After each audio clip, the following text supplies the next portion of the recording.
नमस्कार. चंद्र राशीप्रमाणे सिंह राशींच्या व्यक्तींना जानेवारी 2026 या महिन्यासाठी मी आता मार्गदर्शन करणार आहे. या महिन्यामध्ये सिंह राशींच्या व्यक्तींना शारीरिक त्रास दिसत नाही आहे, पण चिंता आणि टेन्शन या गोष्टी मात्र त्यांच्यावर थोडासा अंमल करतील असं या महिन्यात दिसून येत आहे. म्हणजे चांगली गोष्ट अशी की शारीरिक त्यांना काही त्रास नाही आहे, पण चिंता आणि टेन्शन या गोष्टी थोड्याशा त्रासदायकच आहे. कारण त्यांच्याशी टॅकल करणं किंवा त्यांच्याशी डील करणं हे खूप महत्त्वाचं असतं. कारण चिंता किंवा टेन्शन घेऊन तुम्ही तुमचा दिवस घालवू शकत नाही. त्याचा तुमचा काम करण्याचा वेग कमी होतो आणि विशेष महिने तुम्हाला जे का अनुकूल ग्रहमान या महिन्यामध्ये दिसत आहे, त्यामुळे हा वेगवान महिना तुमच्यासाठी आहे असं म्हणता येईल. म्हणजे तुम्ही ठरवलेल्या गोष्टी अशा वेगात घडतील की त्या वेगाला तुम्हाला कॅच करायला थोडीशी धावपळ होईल. पण त्याच वेळेला टेन्शन आणि चिंता ह्या गोष्टी असतील तर त्यात तफावत होईल आणि मग कुठल्या तरी वेळी तुम्हाला अनहॅपी असं वाटायला लागेल. तसं व्हायला नको असेल तर मी आत्ता सांगितलेल्या गोष्टींची तुम्ही योग्य ते काळजी घ्या. चिंता आणि टेन्शन कमी ठेवा. ज्या गोष्टी जेव्हा व्हायच्या आहेत तेव्हा होणार, त्याच्यासाठी आत्तापासून चिंता करण्याची गरज नाही. आणि ते टेन्शन सकाळी उठल्यापासून झोपेपर्यंत ठेवण्याची सुद्धा काही गरज नाही आहे.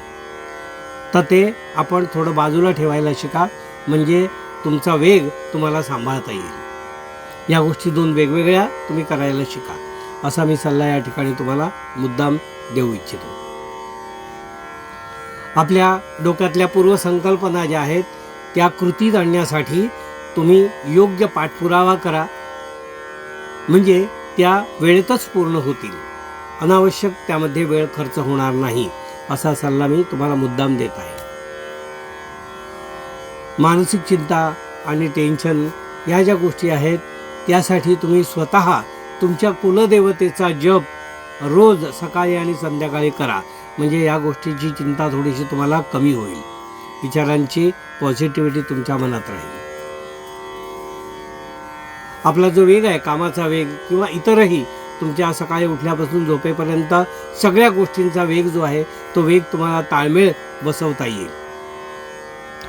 सिंहराशींच्या व्यक्तींना मी असं सांगेन की विशेष करून आपला उद्योग जो आहे, कामधंदा आहे, त्यात नफा दिसतोय किंवा नफा आपल्याला कळतोय अशी व्यवस्था किंवा अशी क्षमता आणि परिस्थिती या महिन्यामध्ये तुम्हाला कृतीत आणताना दिसेल.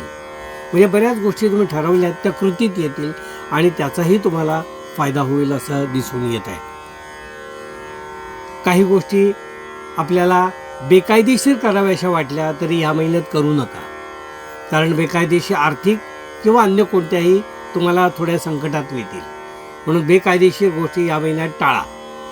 ज्या काही legally on writing on paper जे असतील त्याच करा, बाकीच्या पुढे ढकला किंवा नाही म्हणून सांगा.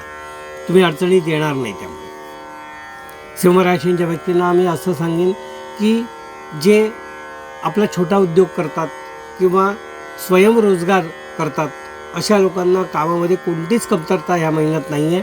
नवीन नवीन कल्पना, आपल्या ज्या आयडियाज ज्या आहेत त्या इम्प्लिमेंट करायला हा महिना अतिशय चांगला आहे असं मी सांगेन. त्याचा शोध घ्या, कशा प्रकारे कोणत्या वेळी त्या गोष्टी करू शकतो याचाही शोध घ्या आणि त्या इम्प्लिमेंट करा. सिंहराशींच्या व्यक्तींना मी असं सांगेन की साधारणपणे शिक्षण घेणारी जी मुलं आहेत सिंहराशींच्या मंडळींची, त्यांना अनेक विविध प्रकारचे विचार मनात येतील. आपण आत्ता जे शिक्षण घेतोय त्यात असं केलं तर काय होईल, हा विषय सोडला तर काय होईल, नवीन विषय घेतला तर काय होईल, आपला सब्जेक्ट बदलूया का, असे विविध प्रश्न त्यांच्या मनात निर्माण होतील. पण असं काहीही करू नका. जे पूर्वी ठरलं आहे त्याच्यावरच कॉन्सन्ट्रेट करा आणि तेच आपल्यासाठी योग्य आहे हे समजून त्यामध्ये आपले पूर्ण फोकस करा, असाच सल्ला मी विद्यार्थ्यांना या महिन्यात देईन. कारण एकदा विविध विचार यायला लागले की आपला कॉन्फिडन्स कमी होतो आणि तो कॉन्फिडन्स कमी झाला की आपल्याला आपला जो आउटपुट आहे तो आउटपुट योग्य प्रकारे सिद्ध करता येत नाही. म्हणून सिंहराशींच्या व्यक्तीने आपण ज्या मार्गावर चाललो आहे त्याला फाटे फोडण्याचा किंवा फाटे देण्याचा प्रयत्न करू नका. जे ठरवलं आहे तेच करा.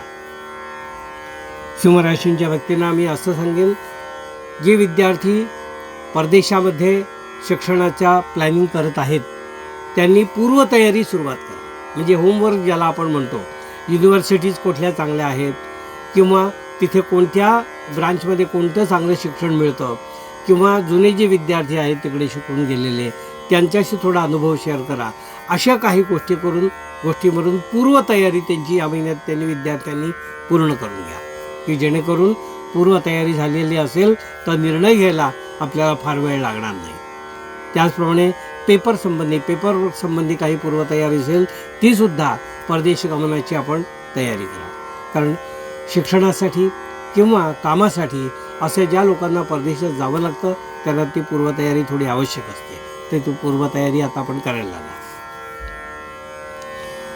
सिंहराशींच्या व्यक्तींना मी असं सांगू इच्छितो की या महिन्यामध्ये आपण स्वतः आणि आपले कुटुंबीय एकवाक्यता ठेवा.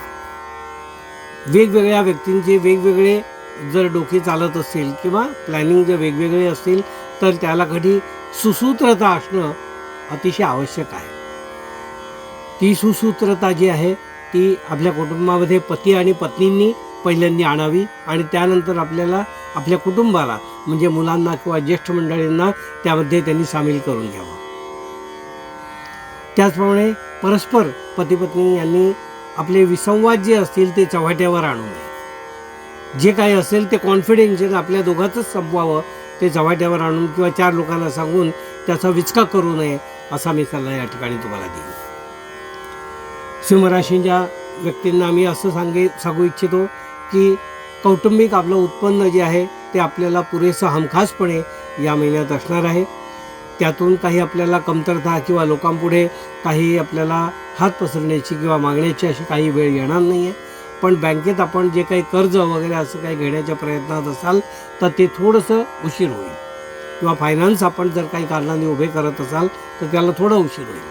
कारण फायनान्स उभा करणं आजकाल घर घेणं किंवा अन्य काही गोष्टींसाठी लोकांना आवश्यक असतं. तर त्यासाठी तो फायनान्स उभा करताना बँकेतील कामाची थोडीशी पिछाट होईल किंवा त्याला वेळ लागेल असं दिसून येते. त्यामध्ये डोकं शांत ठेवा आणि आपण आपलं काम करा. हे होतं सिंहराशींच्या व्यक्तींना मार्गदर्शन.